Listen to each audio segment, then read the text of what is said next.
What's up, everybody? I'm Drew Elliot from SevenStones, and you're listening to Brutally Delicious Podcast.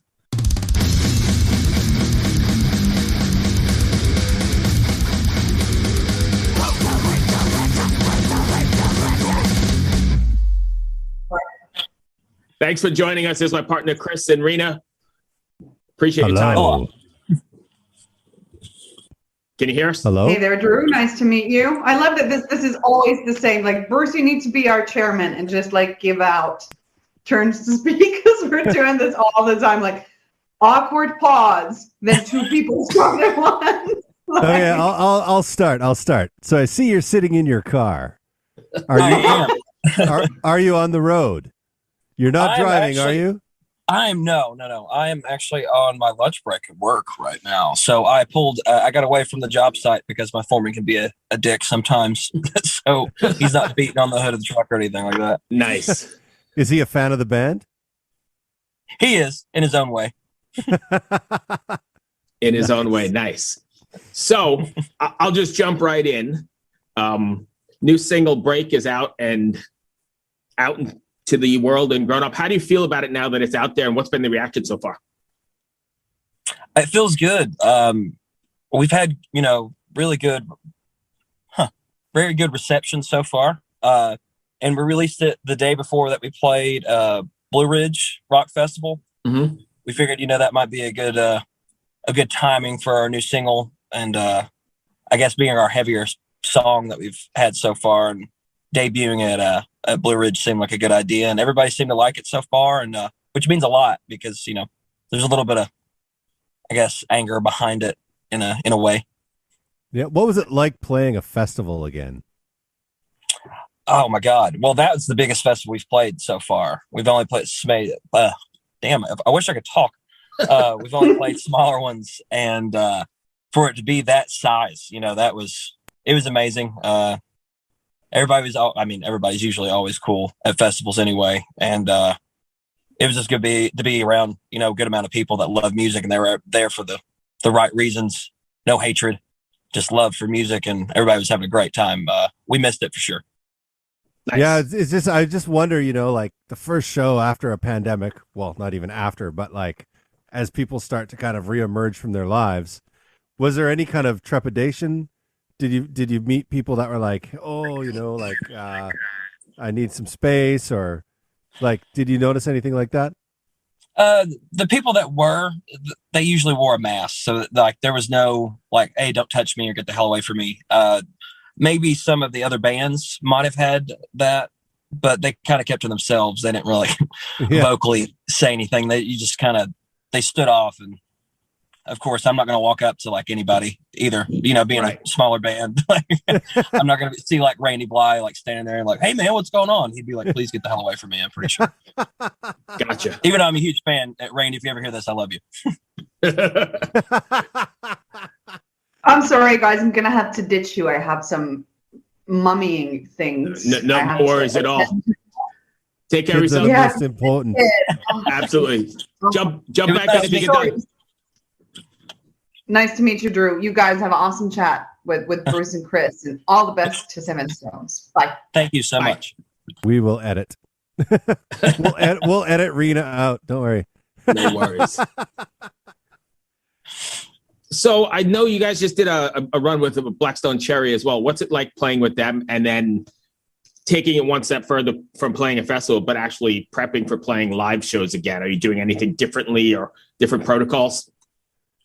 To this point, no. And we didn't do a run with Blackstone Cherry, by the way. I don't want to seem like, trust me, I want to damn bad. They just happened to be coming to Chattanooga and didn't have an opening band, and we got asked to do it, and we were like, hell yeah! Like, who the hell's not going to do that? Right. Just because of COVID, like everything has been kind of weird. Of course, you guys know that, and so some of our shows got tossed, and that happened to be one of them because somebody ended up with it. So. That date's postponed. Don't know anything about it, but right now our preparation hasn't like fully changed. Like as of now, I mean, just I guess being more cautious, about who are around off stage for sure. But we're still the same goofy ass dudes that still trying to do this. Nice. How did you end up getting hooked up with Pavement? That's funny. Let's see. We went to see Seether in Atlanta a few months ago, and the opening band was Plush, and and they killed it. They're amazing. And I think, and my manager was with me, which happens to be part manager is my dad, because we have two. And my dad went to that show because he's a big Seether fan. And after he heard Plush, he was like, I wonder, I want to know what their marketing is, like who's pushing, they're distributing, and all that. And he looked him up, and he ended up talking to, I think it was Tim from Pavement. Mm-hmm. And so we're just kind of starting. This is our first venture with them, them helping us market right now. So that's kind of how it happened. It was kind of on a whim. Yeah. Nice. I love stories like that, because so many people think, well, I can't just reach out and call someone. Yeah. I have to create a relationship. I have to do all this stuff. But it's often the people that are just like, you know what? I'm going to just see what happens. That's when things actually happen. And that's great how it worked out that way. I mean, they've been great to us so far, and hopefully, I would like to have a future with Pavement, but we'll see, if they like us enough, for sure. We can't be screw ups by any means. Right. No, that makes sense. When you guys are writing, are you guys all writing together, or was it different during this pandemic, or how did the writing process come about? Well, for Break specifically, we've done this a few times where Abraham had a riff and he came in and he played it, and he'd showed it to me a few times, but nothing was like really clicking for me. And I guess, certain days things change. We were all having a practice, and he started playing that riff, and Jacob started playing drums, and Rich came in with bass, and I was like, okay, I like that a lot. And I stopped everybody. I was like, start this shit over. And it kind of just, and it was diarrhea of the mouth from there. And it kind of just, I guess that's what I was feeling that day, of being a little frustrated. So that's how that comes about. But was that diarrhea of the mouth, or I was just wondering what yes, it was. Sorry, that's an old term. Not an old term, but diarrhea of the mouth. Like the words would not stop coming out of the mouth. And in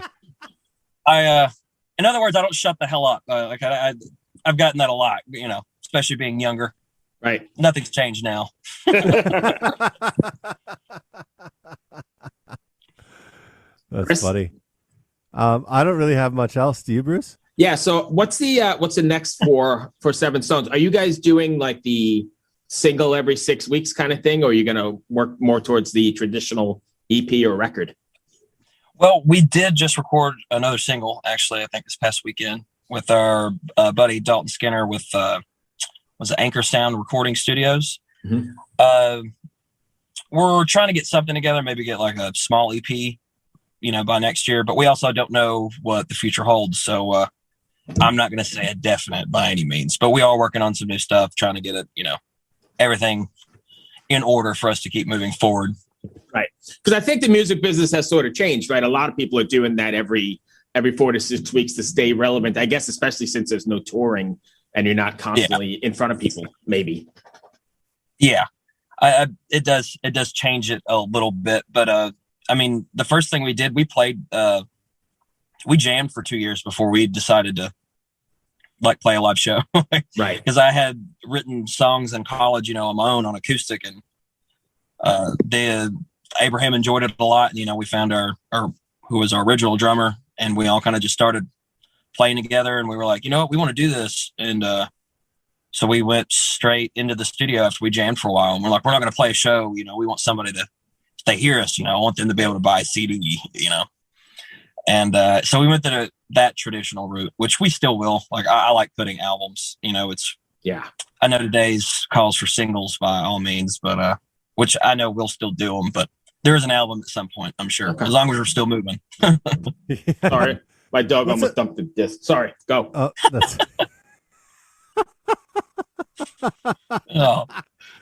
What's it like being a young band and you have one single to push, and how do you keep up the momentum with that situation?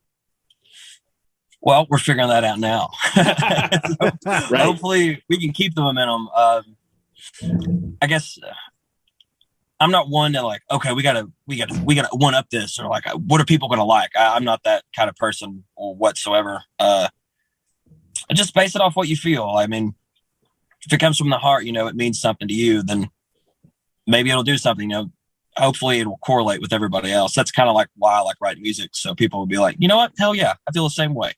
Yeah, whether it be about heartbreak or frustration or just anything really. There's a lot of drinking involved in a lot of my songs. So nice. Oops. Hey, but you are in Tennessee, you said, right? Yes, sir. All right. Well, then it's just part of the culture. Whiskey, man. Whiskey. Nice. Where can fans find you if they want to find you on social media? You want to drop all your links? Yes. Facebook, SevenStones official, I believe. And then it's SevenStones TN official, I think, on Instagram. And then I think it's the same thing for Twitter. Abraham runs all that, man. I'm weird with the social media, but if you look up SevenStones, all one word, we're on all platforms. You can find our music that way. And same thing with our social medias usually. Or just look up my goofy ass. I'll be on there. All right, Kris, you got anything else? I don't, man. Thank you so much for joining us. Awesome. Thank you, my friend. I appreciate you taking the time. Thanks, guys. Cheers. We'll see you soon. All right. Oh, yeah. Rock hard. Bye.